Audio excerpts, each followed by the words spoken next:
முதலமைச்சரா வருவாரா sir? Wait and see that. Wait and see. திமுக பேச்சுவார்த்தை நடக்குன்னு சொல்றாங்க, உண்மையா சார்? அதெல்லாம் அவங்க தலைவர் அவங்க சொல்லுவாங்க. நீங்க சொன்னது நல்ல ஆட்சி வரும், நல்ல என்னுடைய கழகத்தின் பொதுச் செயலாளர் நல்ல ஒரு ஆட்சி தருவார் என்று நாங்கள் நம்ம நம்பி இருக்கிறது. கூட்டணி ஆட்சி அமைக்க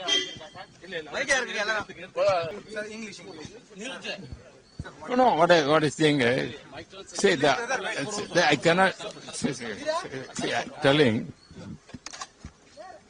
now so many discussions are going on. That is, I cannot say anything now. Everything will due course of time. We hope that good things will happen.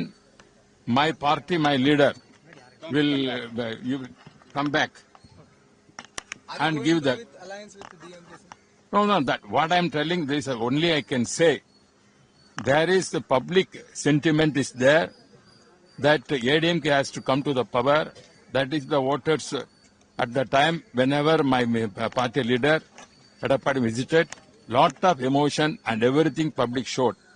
That we are expecting that may happen due course of time with God's grace. Are we walking out of NDA, sir? Are we walking out of NDA, sir?